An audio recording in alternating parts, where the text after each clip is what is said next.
Yan. Kamusta na naman tayo dyan, mga tropa pits? Siyempre, ano pang gagawin natin? Food trip na naman tayo. At siyempre sa bidyong ito ay magluluto tayo ng grilled pusit in a pan. So nakabili ako ng pusit malapit dito sa amin at medyo mura-mura siya ngayon at medyo malalaki siya kaya naisip ko siyang i-grill. So naghiwalan tayo ng pampalaman natin sa loob ng pusit, which is itong ginger, sibuyas, onion leeks at tomato.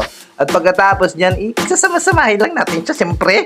Papalaman nga eh. Tapos timplahan lang natin siya ng asin, tapos ng paminta, tapos ng honey, tapos ng lime. Tapos i-mix-mix lang natin yan. Tapos ilagay na natin yan sa loob ng pusit. Ay, saan nyo pa ilalagay yan? Di ba sa loob ng pusit? Tapos yan.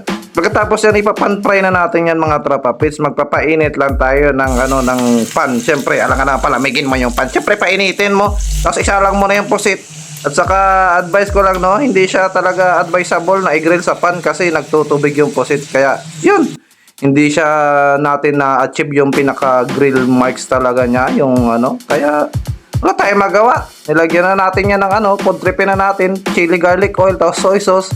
Let's G! First bite. Sarap!